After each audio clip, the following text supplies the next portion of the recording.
Bonsoir, bonsoir à toutes et à tous. Quel plaisir de vous retrouver pour ce nouveau numéro de Microscope sur El Mararabia. Merci pour votre présence et votre fidélité. Le replay, bien évidemment, notamment sur notre page YouTube et nos réseaux sociaux. N'hésitez pas à réagir, à commenter. À moins de 4 mois maintenant de la présidentielle algérienne, une élection qui se déroule pour l'instant dans un climat assez particulier. D'abord, un silence total au niveau des médias, pas de débat. Pas de réaction au sein des médias, pas d'éditorialistes qui apportent des éléments, de critiques par exemple sur les 5 années bientôt au pouvoir d'Abdelmadjid Tebboune, et puis aussi des futurs candidats. Donc c'est le silence total du côté des médias, et puis aussi un peuple, on le ressent aujourd'hui, totalement absent, un manque de sensibilité, d'attractivité, d'intérêt pour cette échéance qui normalement est une échéance importante, notamment pour les 5 années à venir. Donc, après 5 ans au pouvoir, Abdelmadjid Tebboune a donc réuni, après une invitation qui est partie maintenant il y a une dizaine de jours, a réuni un certain nombre de personnalités, de partis politiques, notamment triés sur le volet, des partis politiques siégeant notamment aux assemblées nationales et communales. Par exemple, on va y revenir avec nos invités, une réunion qui a donc eu lieu hier en présence de Nadir Arbaoui, donc Premier ministre, et puis Monsieur Boualem Boualem, qui est directeur de cabinet du président algérien. Nous allons essayer de revenir un peu sur la forme, bien évidemment, de cette rencontre, de ses objectifs. Une rencontre qui a aussi encore eu lieu dans la discrétion totale. Aucun média était présent, aucun média n'a pu faire rendre compte, rendre compte, donner des éléments aux Algériens et aux Algériennes.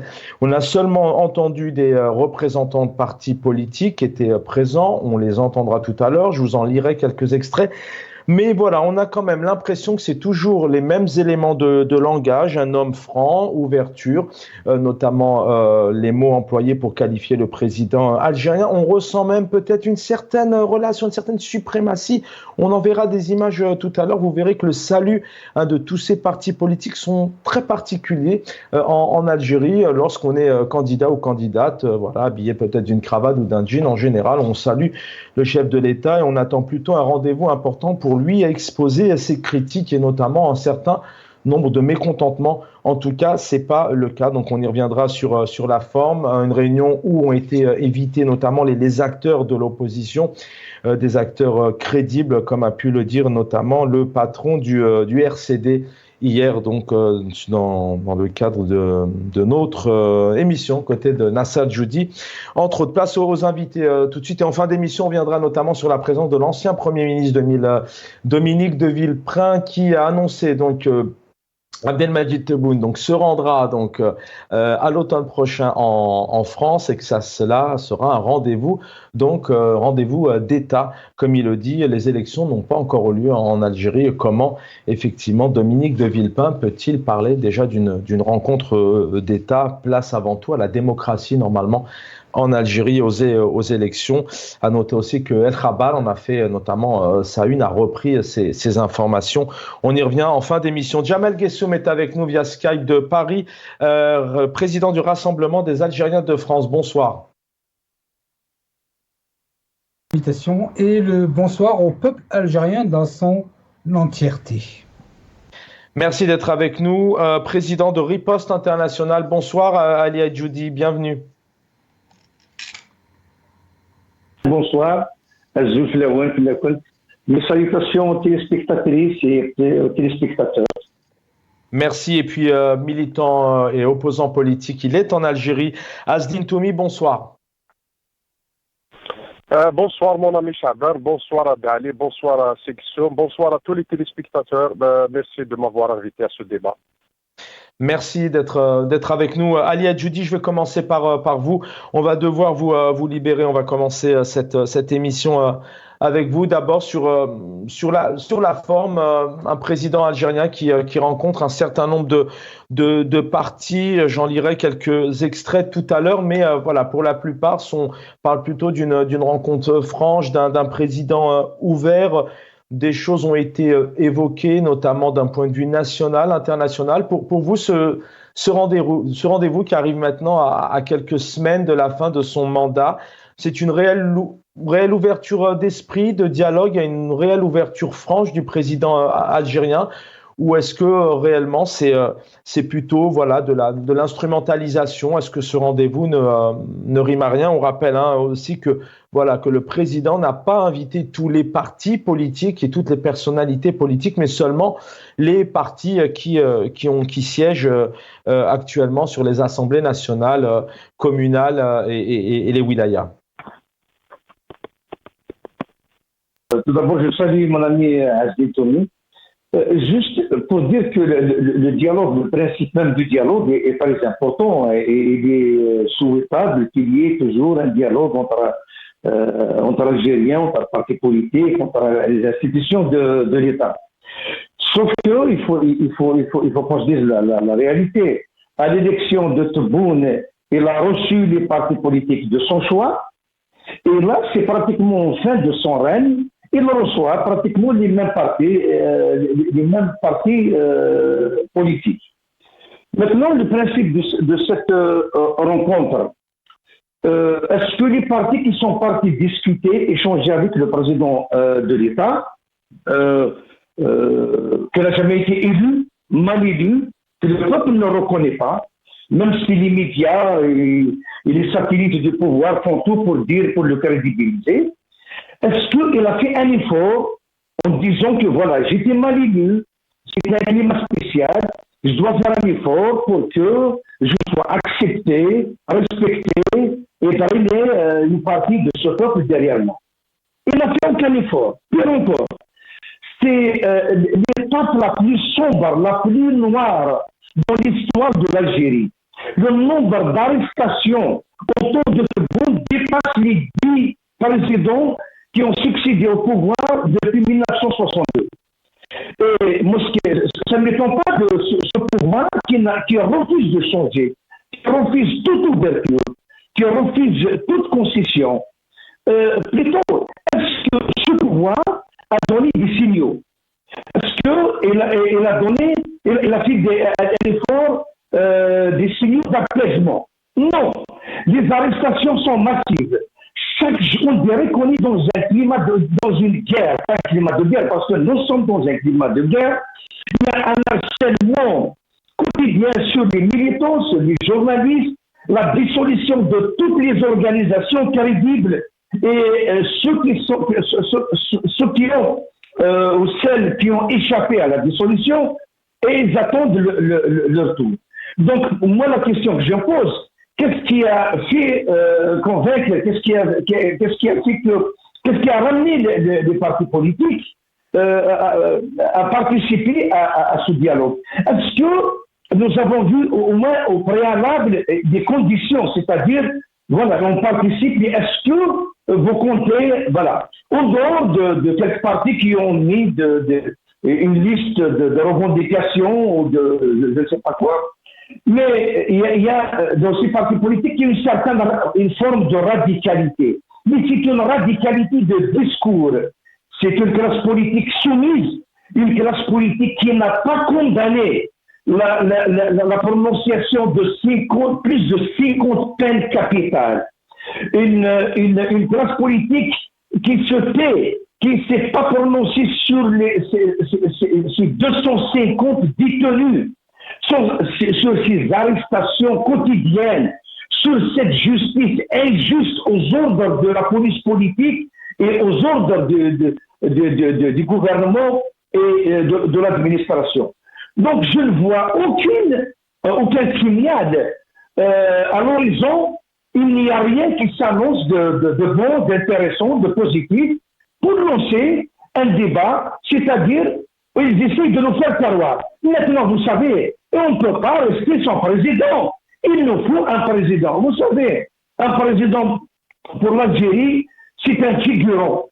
Vous savez, les pays qui se respectent, qui ont des institutions solides, je prends l'exemple de l'Italie, je prends l'exemple de la Belgique. La Belgique qui est restée 3 années sans gouvernement. Mais les institutions ont fonctionné, des citoyens qui n'ont jamais senti que la Belgique vit son gouvernement. Parce que les institutions... Mais, Ali Hadjoudi, vous vous êtes posé la question tout à l'heure, tout de même, il y a eu cette rencontre avec ces partis, effectivement, qui se sont rués comme s'ils se ruaient vers l'heure. Ils ont accepté cette rencontre. Alors malheureusement, je le disais tout à l'heure, les médias n'étaient pas présents. Il n'y a pas eu de débat. Aujourd'hui, effectivement, c'est une élection qui est dans un climat très, très silencieux. On a vu ces images. On a ces chefs de parti qui saluent le président, en fait, comme si, quelque part, il l'idolâtrait un petit peu. Selon vous, qu'est-ce qu'il y a derrière ces candidats? Alors, ce sont des porte-paroles, ce sont des lièvres, c'est particulier. Certains, comme Louisa Hanoun, qui dit clairement, lors de ce dialogue, toutes les questions nationales, internationales et régionales ont été évoquées. Elle dit clairement que le président de la République a présenté à cette occasion des données et des précisions dans tous les domaines. Elle parle aussi d'une rencontre, par exemple, franche. C'est quoi? Ce sont des pseudo-candidats et candidates, ce sont des porte-paroles, ce sont des lièvres, ou est-ce que derrière, réellement, ils croient à une réelle élection? Je vous donne la parole juste derrière et les autres invités pourront réagir. Et c'est une information à chaud. Sachez que le patron des élections donc en Algérie, le président de l'autorité nationale indépendante des élections, Mohamed Sharfi, a assuré aujourd'hui, depuis la wilaya de l'Arwat, que le prochain scrutin présidentiel se déroulera dans des conditions et normes optimales, dit-il, en termes de transparence et de démocratie. Ali Adjoudi. Oui, écoute, d'abord, le président éternel de cette institution qui contrôle les élections. La logique des choses, c'est d'installer une commission composée de représentants de partis politiques, de la société civile, des avocats, de juges, pour surveiller et accompagner ces élections. Donc le pouvoir a installé définitivement sa commission, donc c'est une structure, c'est comme si on installait un chef d'ailleurs, un sous-préfet, un directeur, donc il y a un directeur des élections, un directeur nommé qui a prouvé que le 7% qu'il y a eu est devenu 58%. Quelqu'un qui a échoué dans la gestion des élections, qui n'a pas réussi à créer un climat pour drainer un peuple vers ces élections, eh ben, on garde les mêmes et on attend un résultat. Peut-on parler des élections sans presse libre, sans journalistes libres? Les journalistes aujourd'hui ne sont pas à l'étape de la censure, mais nous sommes à l'étape de l'autocensure parce qu'il n'y a rien à censurer. Toute la presse est domestiquée, cassée. Les meilleurs ont été muselés et sous contrôle judiciaire, emprisonnés. Donc, comment peut-on réfléchir, penser un jour qu'il peut y avoir des élections sans un Mohsen Ben Abbas sur un plateau, sans un Karim Pabou sur un plateau, sans un Bouchachi sur un plateau, sans un Bouaziz Chibik sur un plateau? On ne peut pas imaginer une élection sans le peuple, sans toutes les couches et les composantes de notre peuple. Eh bien, je ne pense pas qu'il peut y avoir une élection. Ce sera de nouveau une nouvelle fraude. Le pouvoir n'a fait preuve ni sur le terrain, ni d'attention pour qu'il y ait un changement. C'est la continuité, parce que le pouvoir, ce qui l'intéresse, c'est d'organiser un carnaval et de ramener quelques individus d'un peu lui-même. Il a dit, moi, le taux de participation, je m'en fous. C'est-à-dire, je m'en fiche. J'ai déjà gouverné 4 ans, 5 ans sans le peuple. Qu'est-ce qui m'empêchera de continuer encore à gouverner 4 ans ou 5 ans sans votre bénédiction? Qu'est-ce qu'on attend d'une élection avec un Parlement qui n'a aucun contrôle sur le gouvernement? Un contrôle issu d'une fraude le plus illégitime dans l'histoire de l'Algérie. Qu'est-ce qu'on attend d'une élection avec les mêmes chefs de daïra formés dans les écoles de la police politique? Qu'est-ce qu'on attend dans une élection qui est encadrée par des préfets rodés dans le mensonge et les manœuvres de bas niveau?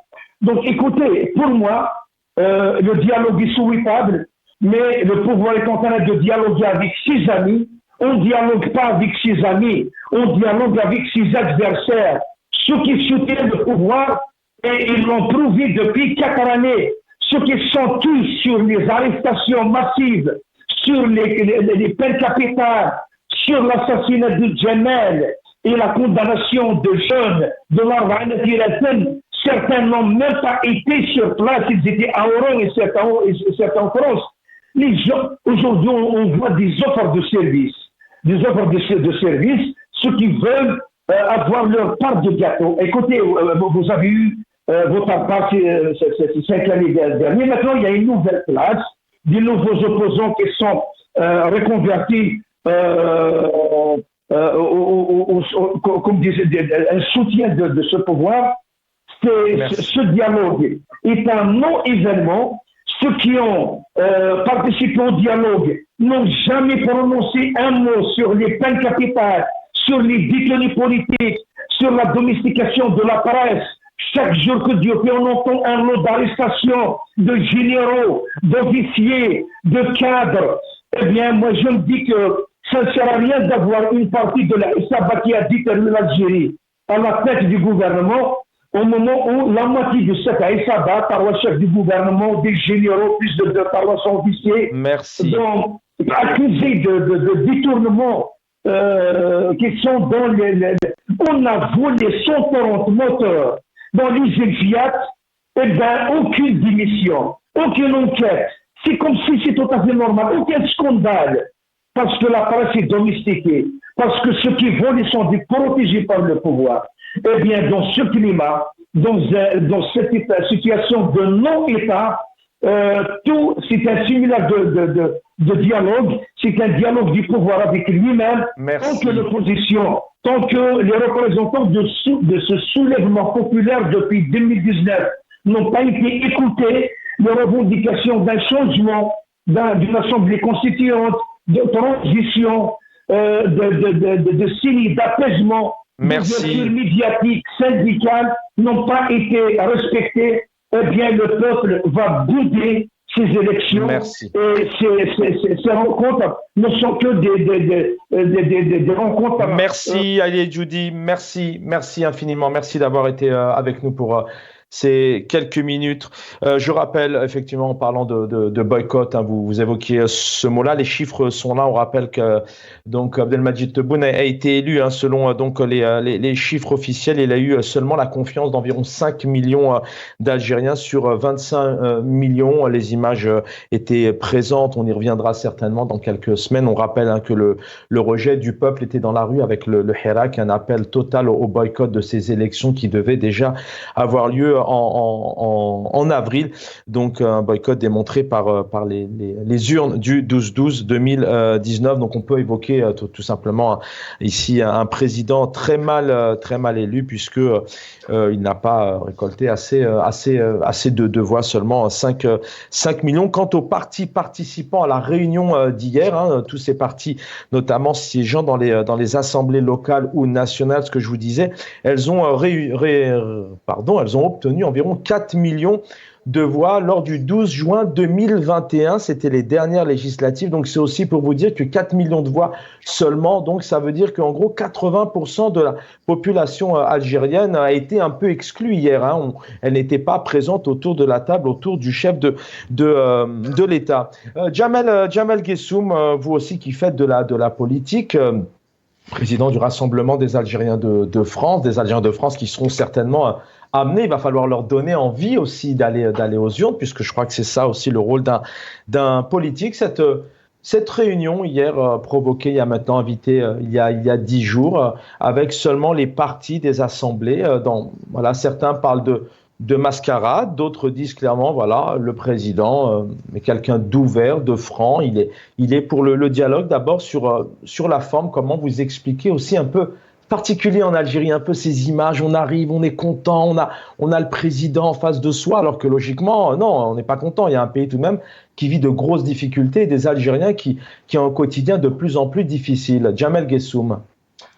Alors, une réponse en 2 temps, comme j'ai l'habitude de le faire, sur ce qui a été dit, et puis je me dis qu'après avoir entendu ce que je viens d'entendre, je suis en train de me dire, Abdelmajid Tebboune, il n'est pas si mal que ça.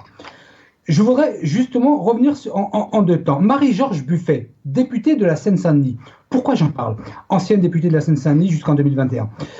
Parce qu'à son époque, il y avait une ONG qui s'appelait Riposte International, qui avait voulu faire rentrer le débat de l'Algérie au sein de l'Assemblée nationale française. Et Marie-Georges Buffet, qui avait appelé l'État français dans un tweet ou une publication Facebook, à être contre l'État algérien. J'avais donc pris contact avec elle en lui disant « Ouj dakhlek ». Donc ça, c'était la première des choses, et en lui disant que cette affaire ne vous regarde pas. Et donc une ONG qui fait rentrer l'affaire algérienne au sein de l'Assemblée nationale française. D'ailleurs, Marie-Georges Buffet a retiré tout de suite cette publication suite à mon intervention. C'est une affaire algéro-algérienne, on ne rentre pas les autres à l'intérieur. Maintenant, parlons du sujet.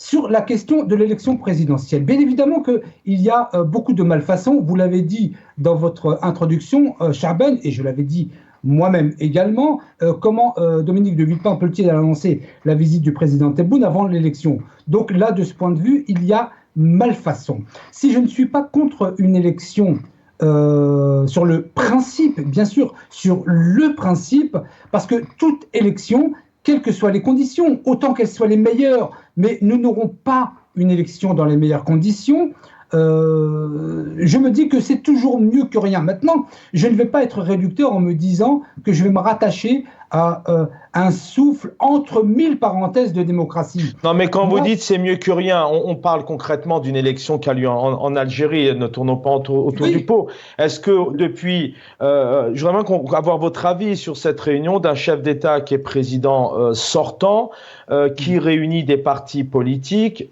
qui ne réunit pas tout le monde, bien évidemment. Vous parlez aussi d'une élection, c'est celle algérienne. Est-ce que, alors Abdelmajid Tebboune avait dit clairement qu'il se contrefichait des participants. Pour lui, l'abstention, c'est pas un problème. Il l'a dit, c'est public. Est-ce que tout a été fait aussi pour donner envie aux Algériens de s'intéresser? Moi qui reviens du pays, je peux vous garantir que les Algériens ne s'intéressent pas trop à cette élection.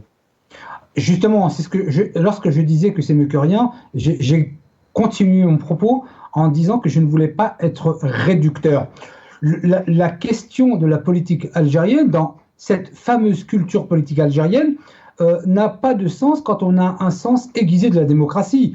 Je veux dire que les partis qui étaient présents, qui évidemment ne reflètent pas l'entièreté des partis politiques, n'est pas de nature à rassurer les Algériens qui, in fine, intérieurement, savent que de toute façon, l'élection est jouée d'avance. D'ailleurs, j'aurais aimé que le président de la République déclare sa candidature ou non avant de les recevoir. Parce que, elle est jouée d'avance. Elle est jouée d'avance. C'est intéressant parce que c'est une annonce importante. Pourquoi? Qu'est-ce qui vous fait dire qu'elle est jouée d'avance alors qu'on a quand même Mohamed Chouafi qui vient de dire qui parle de transparence, qui parle que tout est mis en place. Alors c'est vrai qu'on n'a rien vu depuis 5 ans. On n'a pas les éléments, mais on y reviendra dans le cadre de nos émissions. Mais il dit clairement, voilà. Ce n'est pas moi qui dis que c'est joué d'avance. C'est l'État algérien qui le dit.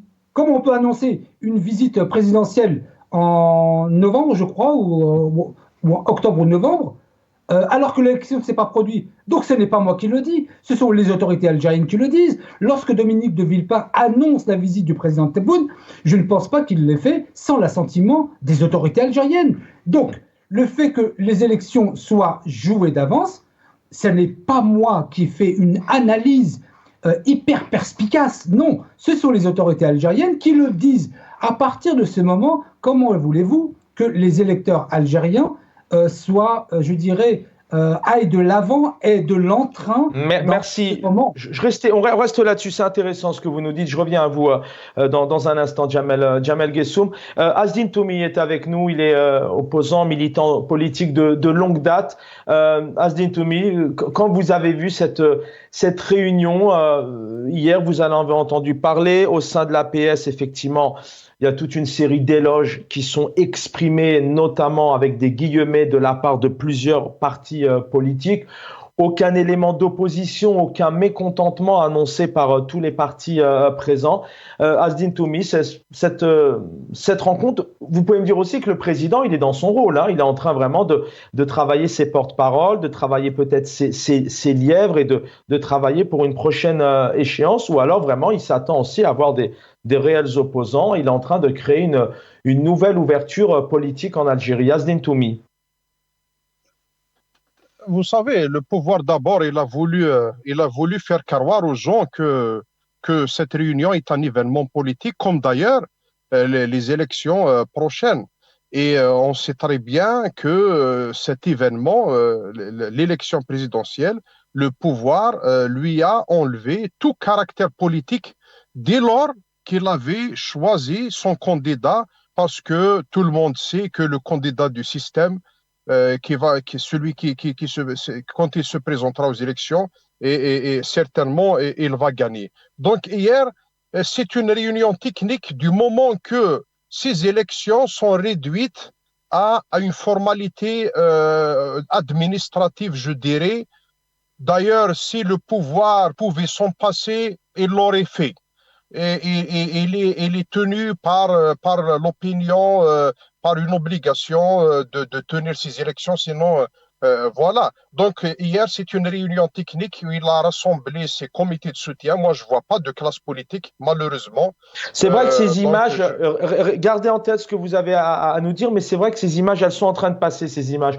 Pendant qu'on vous écoute, on a l'impression, alors j'insiste un peu sur cette forme, parce que c'est vrai qu'à voir ces images, on a l'impression effectivement qu'Abdelmadjid Tebboune reçoit ici ses soutiens. Il est en train, peut-être via notamment les chaînes d'État, puisque derrière, il n'y a pas de débat d'opposition. Je rappelle, ce sont vraiment des images au sens vraiment propre du terme, des images de spectacle. On essaie quoi? On essaie de montrer aux Algériens que tous ces partis font confiance au président, qu'on aime le président, que c'est quelqu'un en qui il faut faire confiance. C'est ce que veut dire aussi ces images et ce rendez-vous qu'on essaye de montrer au peuple.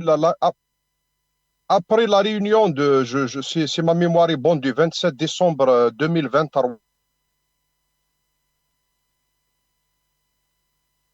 que le système nous a présenté aujourd'hui son candidat, qui était M. Abdelmadjid Tebboune. Et hier, quand ils ont fait cette réunion-là, ils voulaient montrer le chef de l'État et ses soutiens.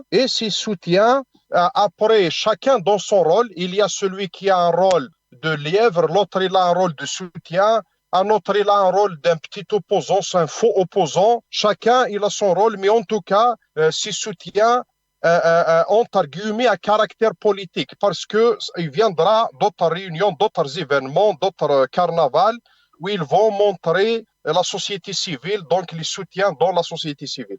Donc aujourd'hui, nous sommes là.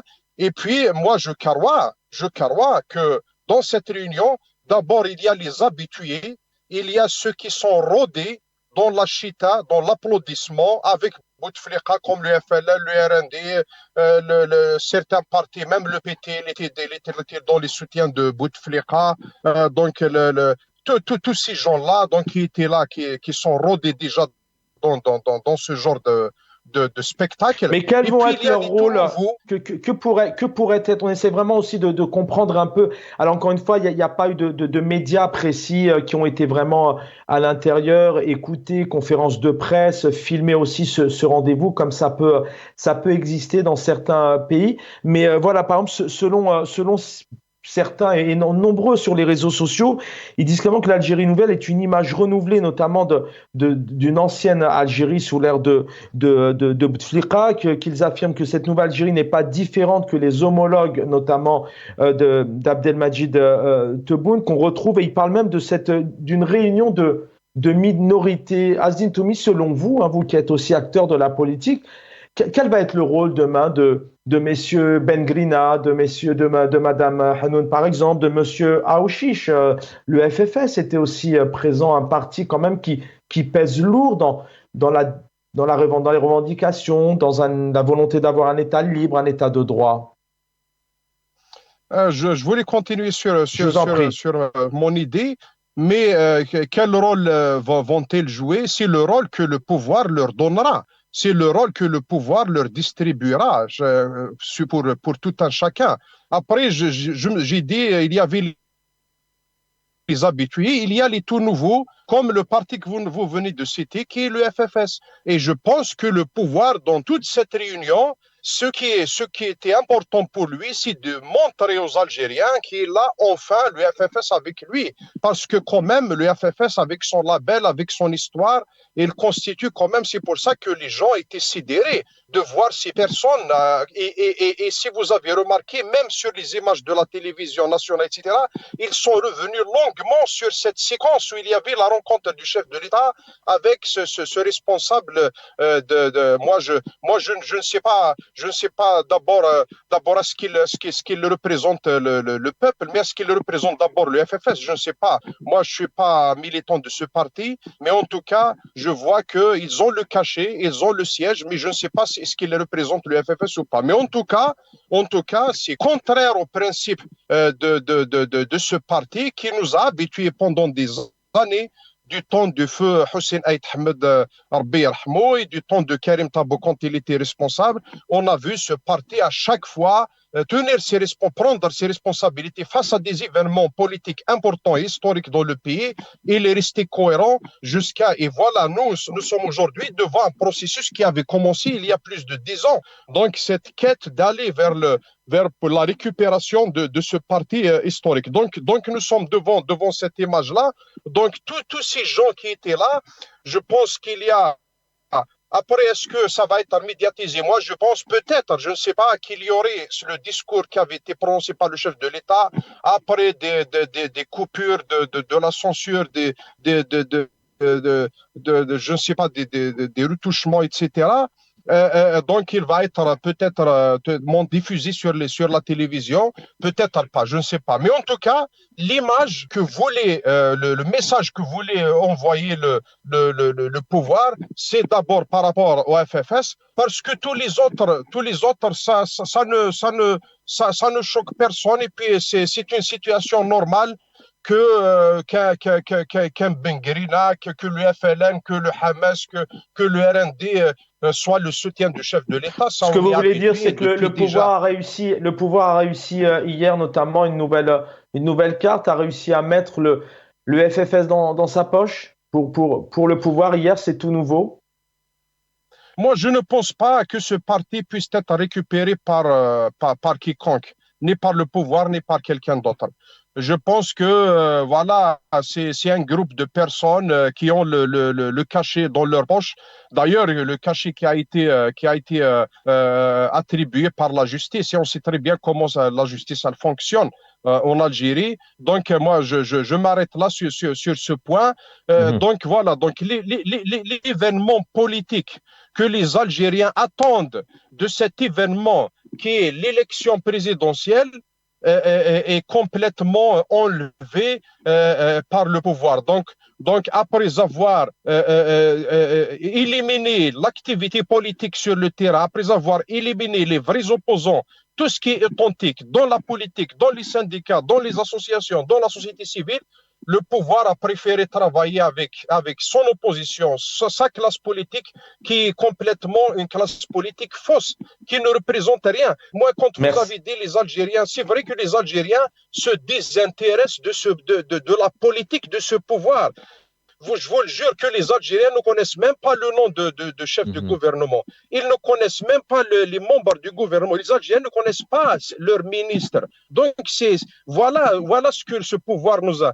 Mais les Algériens ne se désintéressent pas de la politique de leur pays, ni de l'avenir de leur pays. Ils sont là, ils sont conscients, mais ils savent que ce que fait le pouvoir est complètement faux et c'est du mensonge et de la manipulation. D'ailleurs, on est dans d'autres pays, dans d'autres nations, ils ont des feuilles de route sur 10, 15, 20, 100 ans, un siècle, plusieurs siècles pour leur pays. Chez nous, nous sommes face à un régime qui a une feuille de route qui est liée à des calendriers d'élections locales, présidentielles, etc. Il réfléchit en termes d'élections. Donc, tout ce qu'il fait, il le fait pour se maintenir dans ses rendez-vous. Après, il y a vous avez parlé des rôles que vont jouer ces partis-là et ces comités de soutien et ces personnalités. Et il y a la contrepartie. Ça se négocie sur la table, ça se fait à chaque élection. Tout ce monde-là, ils ont négocié le nombre de sièges dans les élections locales, dans les députations, etc., sur les postes des commissions, etc. Tout ça se négocie sur la table, puis il vient.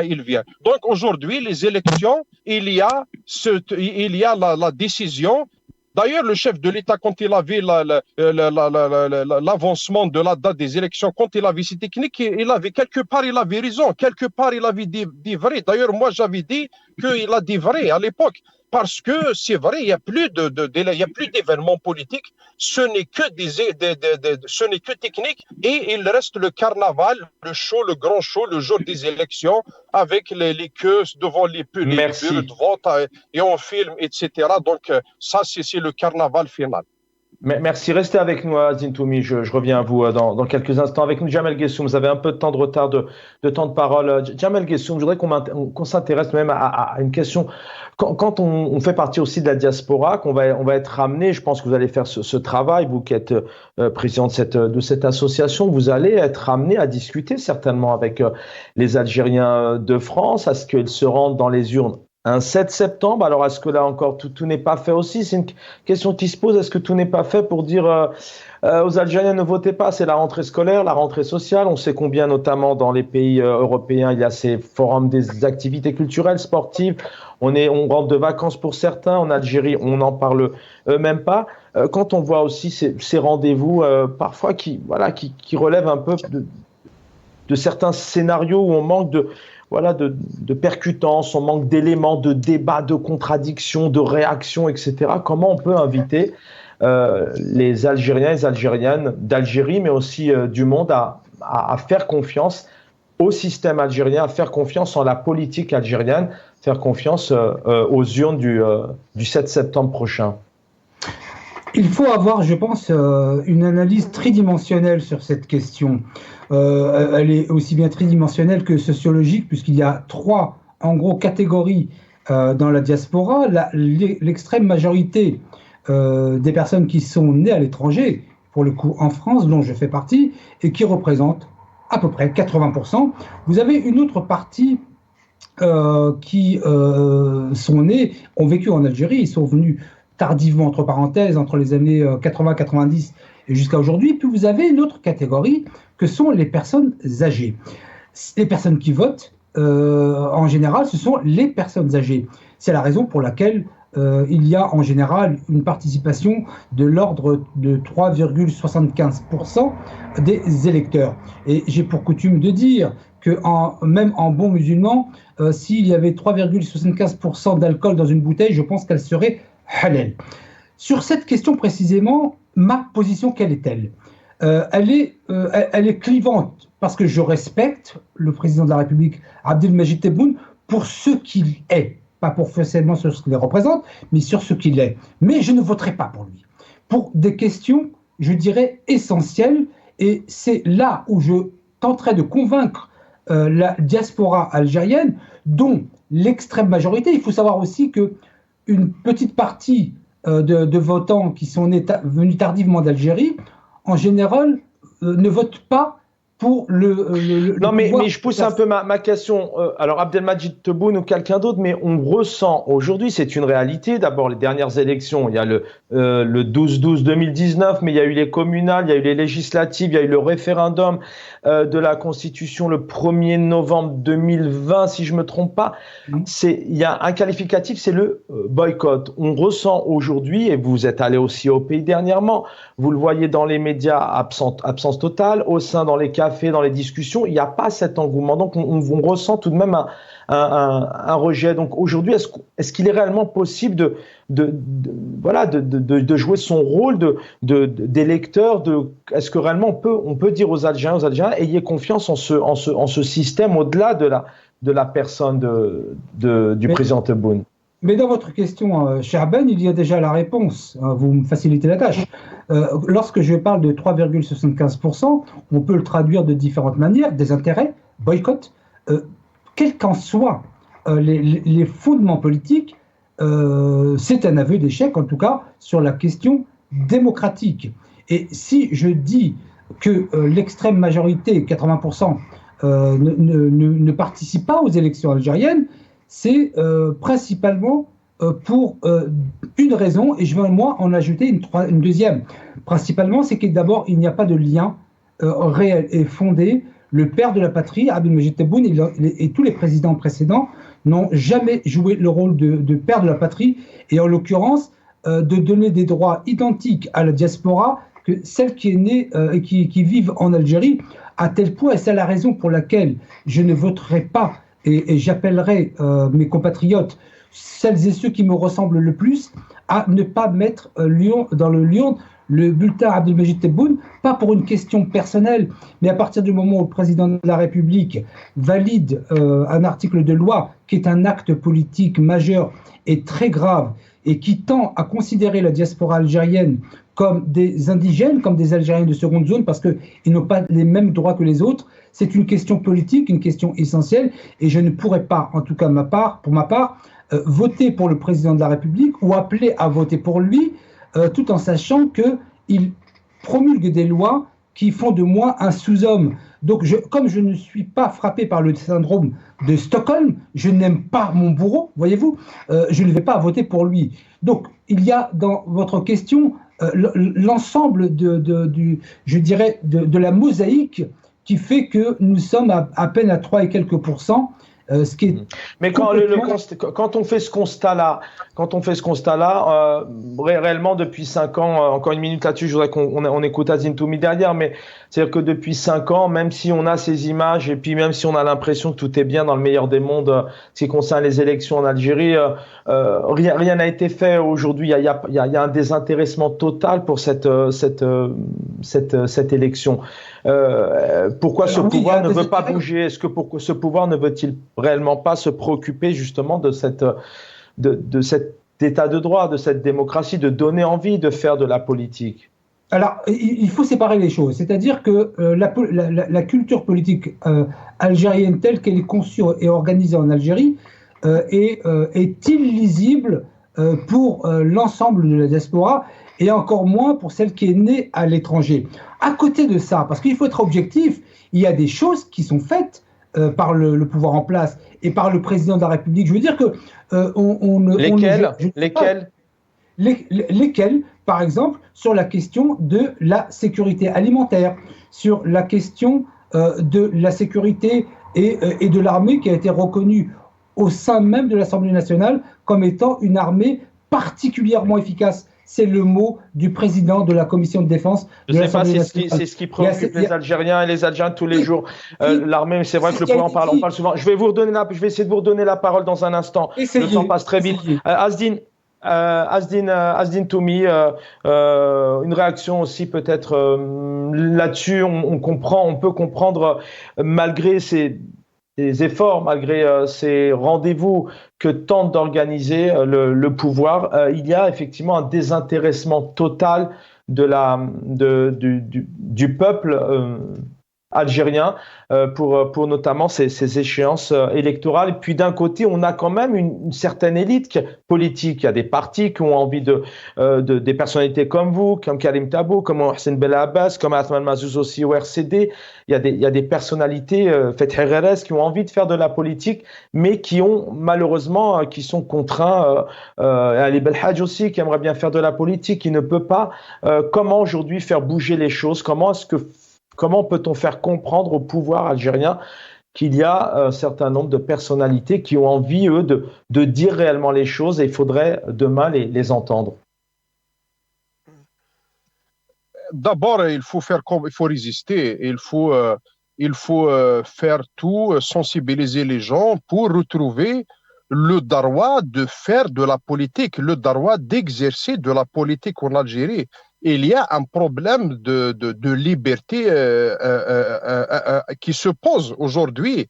Donc, il faut retrouver son droit à faire de la politique, à créer un syndicat, à faire des